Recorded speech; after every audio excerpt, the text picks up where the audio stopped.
Šo mēs kārtībā. Čau, esmu Karina, un šodien esmu ciemos pie Ineses Bīlandes, viņas brīnišķīgi skaistajos promenādes apartamentos. Čau, Inese! Čau, Karina! Nu ko, lūkojam tavā somiņā? Nu, lūkojam.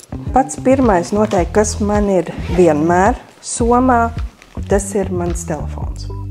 Tas ir arī mans plānotājs, mans fotoaparāts, kamera, man viss tur notiek, visi mani darbi. Tā kā bez šī, laikam nekur. Tad, protams, naudas maksas. Ja? Neprasiet, cik iekšā kas. Cik ir? Salvetes.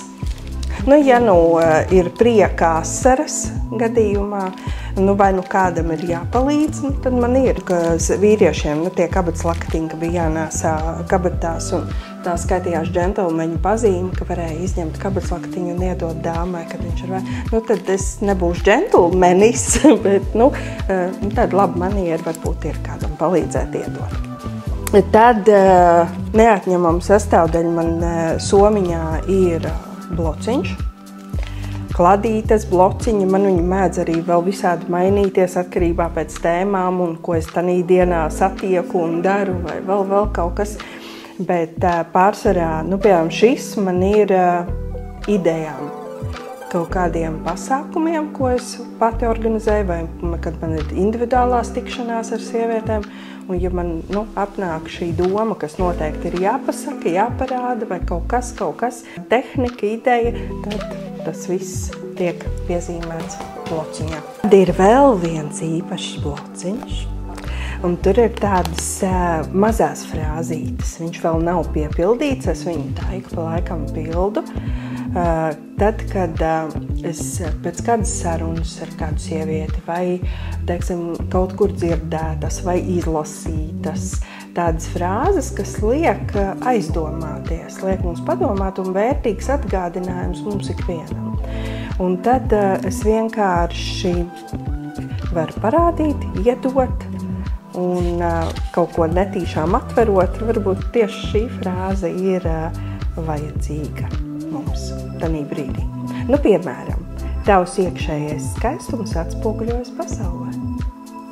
Es domāju, ka taisnība, ne? Pilnīgi, noteikti. Tā kā šis ir tāds īpašais mīļais blociņš man. Tā, kas man vēl ir?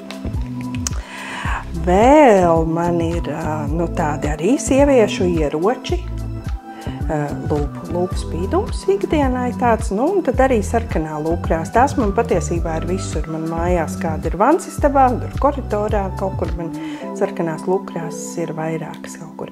Tādas atkarībā no situācijas, vajag enerģiju un vajag to kaujas krāsojumu un iedot sev tādu spēku un jaudu, tad visiem dzīves gadījumiem.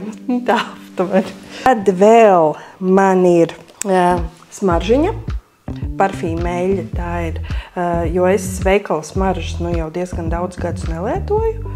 Un tad šīs ir tādas eļiņas, ko man viena sieviete Siguldas pusē gatavo. Un šī ir tāda ziemas rudens smaržiņa, tāds austrumnieciska. Tāda sildoša un tāda piepildoša. Vajag arī sieviešu ierocīts, ne? Tālūk.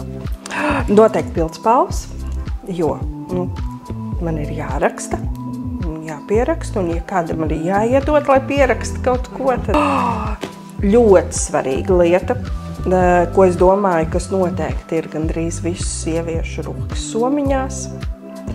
Tas ir telefonam klāt liekamais mikrofons. Ja man ir jāfilmē kaut kas un jāierunā, vēl es to neesmu darījusi. Viņš man tagad jau kaut kādu laiku stāv somā, bet es ticu, ka es kaut kad tomēr saņemšos un izdarīšu un tā. Izdarīs. Vai ne? Jā, bet tā kā šī noteikti ir tāda neatņemama sastāvdaļa, kas ir daudz sieviešu somiņās, vai ne? Un tad man vēl ir dienā, tiešām šis man ir ikdienā, vienmēr arī Ilzes Oses darbs. kas ir uz maisiņu, ko viņi arī jau kaut kādus gadus taisa. Un, ziniet, es varu pateikt, vienkārši fantastisks maisiņš un ļoti labi kalpo. Varu piekrist, arī man šāds ir. Jā, veseli divi. Un ļoti labi. Jā, ļoti labi kalpo. Un kas tad man vēl? Te jau mēs būsim. Noteikti čeks kāds. Noteikti. Nu, tagad te ir viens, nezinu, kāpēc tikai. Bet kāpēc man viņi ir svarīgi un es viņus arī turu somā? Jo tad, kad man vajag atstāt mašīnu uz lielās ielas, jo tur ir tas laika ierobežojums, limits stundu, tikai var stāvēt un ko. Un man nepatīk tie bezpersoniskie pulkstenīši, ko veikalos var nopirkt. Un tad ir ļoti personīgs veids, tāda kā mīlestības vēstule gandrīz ar roku rakstīts, kas šodienā ir diezgan reti. Tad man ir čeks, es paņemu savu pildspalvu, es uzrakstu laiku, kādā es tur esmu apstājusies, un tad ielieku logā. Es domāju, kur vēl personīgāk. Man vēl ir matu gumija. Kaut kādu laiku atpakaļ man viena vieda sieviete mācīja un stāstīja par to, ka savākti mati ir savākts emocijas. Meitenes atceramies. Ļoti svarīgi. Un tad, kad vajag savākt tās emocijas, man viss ir. Un vēl man ir 2 kristāli, kas arī, es domāju, ir ļoti parasta lieta, katras sievietes somiņā. Man nav nozīmes kaut kādas, kāpēc es viņus lieku, nē. Tīri sajūtas, man viņi pamainās reizēm pēc kaut kādiem pasākumiem, un vispār ir pilnīgi kaut kādi citi lielāki, mazāki. Tālūk, tāda ir tā man somiņa. Ļoti interesants saturs ir viss. Es gribu tev pateikt, mīļi, paldies no sevis un no Talsu Ziedpieturas meitenēm. Paldies, ka nepateici man nevēlies, lai ieskatos somiņā. Un, Klau, vai tu esi izdomājusi, kuras dāmas rokas somiņā tu vēlētos ieskatīties nākošais? Jā, es domāju, nav vispār 2 jautājumu. Šīs gleznas autora un arī šī maisiņa autora Ilze Ose. Ilze, tiekamies! Čau!